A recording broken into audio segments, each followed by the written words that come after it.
Começar pelo Luiz Inácio, professor Luiz Inácio Lula da Silva.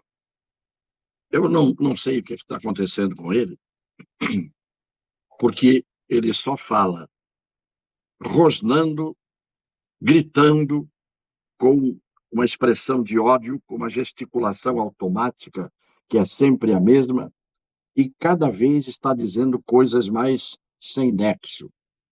Algumas coisas que ele diz não estão compatíveis com quem está lúcido e no seu juízo perfeito. Ele hoje, ou ontem, fez uma manifestação, mais uma vez no Palanque, tendo atrás dele como pano de fundo as mesmas pessoas de sempre e o boneco de estimação de agora, que é o Geraldo Alckmin, com a mesma cara constrangida de sempre de estar ali, porque os seus objetivos, se realizados, compensarão o que ele está passando nesse momento, se tudo acontecer como ele prevê. Mas hoje, o Lula fala do sequestro do Abílio Diniz. Em 1989, ele foi sequestrado por um grupo de guerrilheiros, terroristas, guerrilheiros internacionais. No final da história, acabou o sequestro, ele faz um depoimento dizendo que ele tinha certeza de que ele iria morrer, ele, Abílio Diniz, e ele conta como foi o sequestro, os problemas que ele viveu, e o crime é extorsão mediante sequestro. É um dos crimes de pena mais grave da regra das penas leves que existem no Brasil. De qualquer maneira, o Lula se pôs a falar do sequestro do Abílio Diniz, dizendo exatamente o seguinte: 10 brasileiros presos, que foram presos em 89, naquele sequestro do Abílio Diniz.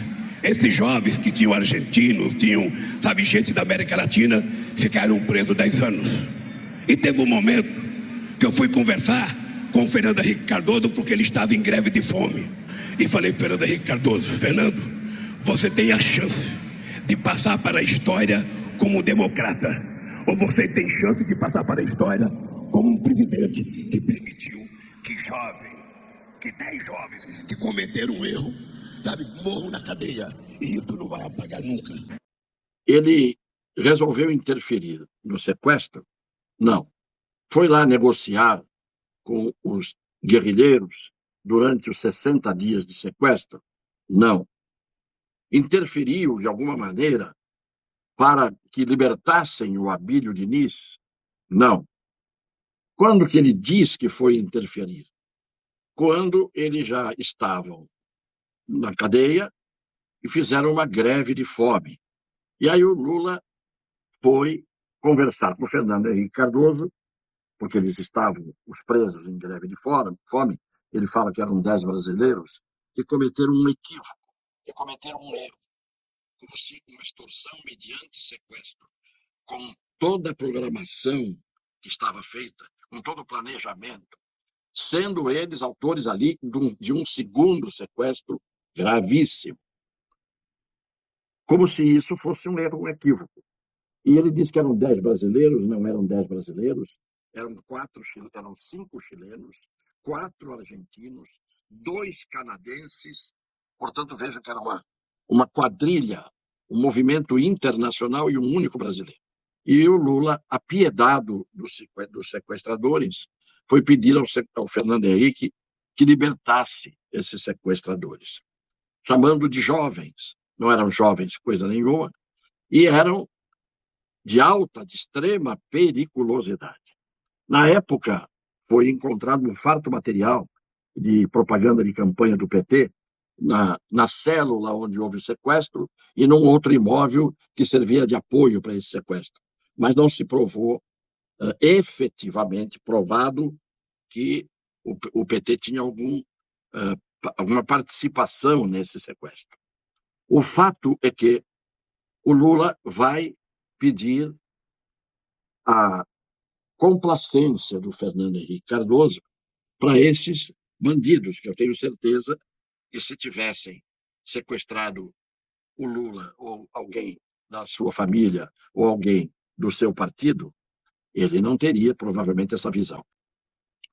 E na fala do Lula, o que me chamou a atenção, e isto dá para notar bem, o que as pessoas pensam e o que as pessoas sentem.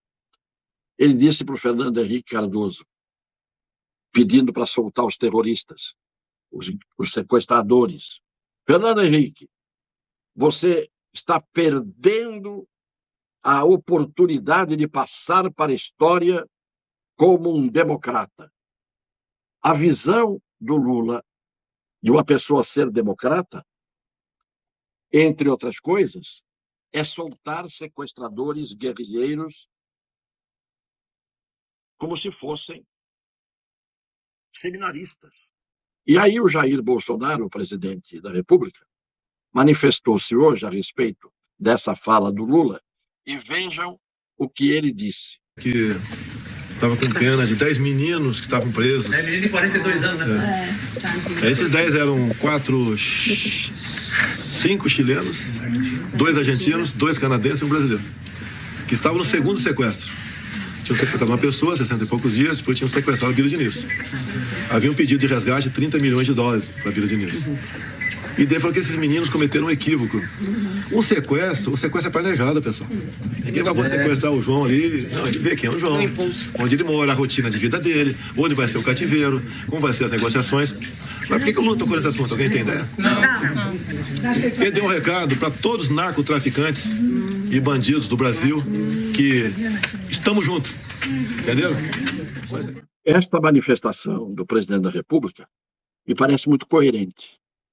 Não tinha sentido o Lula trazer esse assunto de 1989, do sequestro do Abílio Diniz, praticado por guerrilheiros e terroristas, repito. Por que ele trouxe esse assunto agora, no momento em que o Chile tem um presidente de esquerda, a Argentina um presidente de esquerda, o Equador um presidente de esquerda, a Bolívia um presidente de esquerda, a Venezuela um presidente de esquerda, e o Lula traz o assunto falando no momento em que é eleito na Colômbia um ex-guerrilheiro das Farc, ligado aos narcotraficantes e que matou muita gente na Colômbia. E no momento que está acontecendo tudo isto, e há um movimento que tem um cheiro de esquisitice, ele toca nesse assunto hoje. Então, não é alucinação do presidente da República quando ele diz que não se pode dizer que aquilo eram os meninos que estavam ali praticando aquele crime. Por sinal, só havia um brasileiro, os outros todos estrangeiros. Aí, quando o Bolsonaro termina, ele diz, sabe por que ele disse isso? Vocês se tocaram por que ele tocou nesse assunto hoje? Aí todo mundo, não. Está dando um recado muito claro aos narcotraficantes, ao crime organizado, no sentido de que estamos juntos. Porque há uma força de coação muito grande, não apenas pelo poder bélico, mas pelo poder financeiro. Portanto, o Lula não disse isso à toa, e o que o Bolsonaro apresentou como interpretação do que o Lula disse hoje tem todo o sentido. O pessoal do Supremo Tribunal Federal, que tem um lado, não diz absolutamente nada, por exemplo, do que falou o presidente da CUT, os membros das centrais sindicais, na semana passada, quando pegaram um áudio em que eles estão estruturando os disparos em massa pelas redes sociais, que é aquilo que tanto o Alexandre de Moraes, o Fachin e os outros, tanto criticam e tanto condenam e tanto atacam e tomam medidas absolutamente inconstitucionais, quando esses confessam que estão aparelhando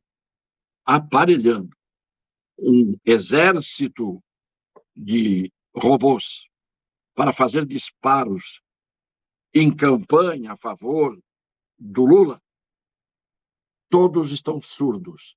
Alexandre de Moraes, Fachin, Barroso, o Fux, o próprio presidente, Lewandowski, as duas meninas do Supremo, porque é moda chamar as pessoas de meninos, terroristas eram meninos também, não eram? Então, todo mundo quieto.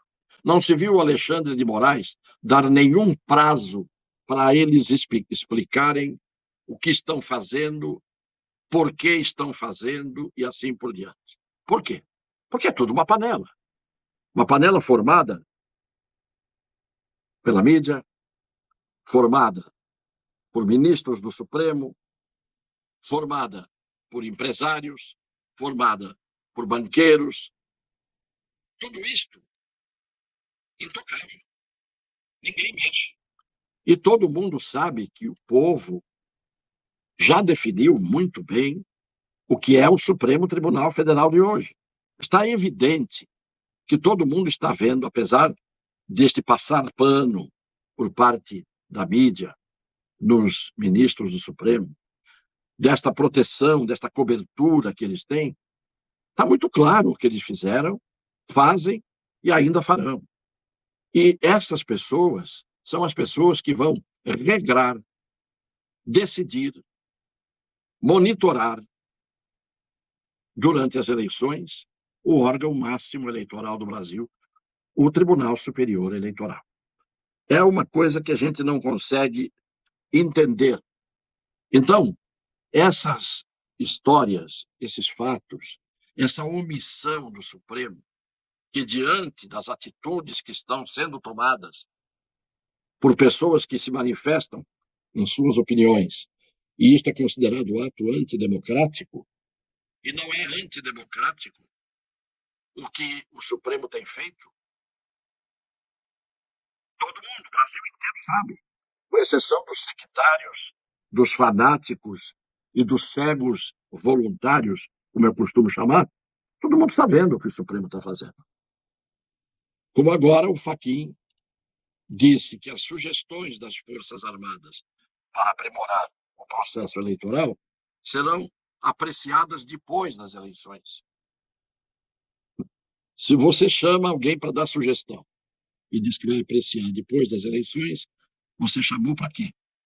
Então, há uma desfaçatez, há um cinismo, há uma forma quase que escancarada de jogar sujo e de jogar de acordo com os seus interesses, que a gente está vendo toda hora. Eles são ideologicamente engajados, eles formaram um partido político na Suprema Corte, eles ameaçam as pessoas. Mais uma vez, estamos aqui apontando os fatos que devem servir à reflexão de todos. E depois do raciocínio de cada um tome a sua posição.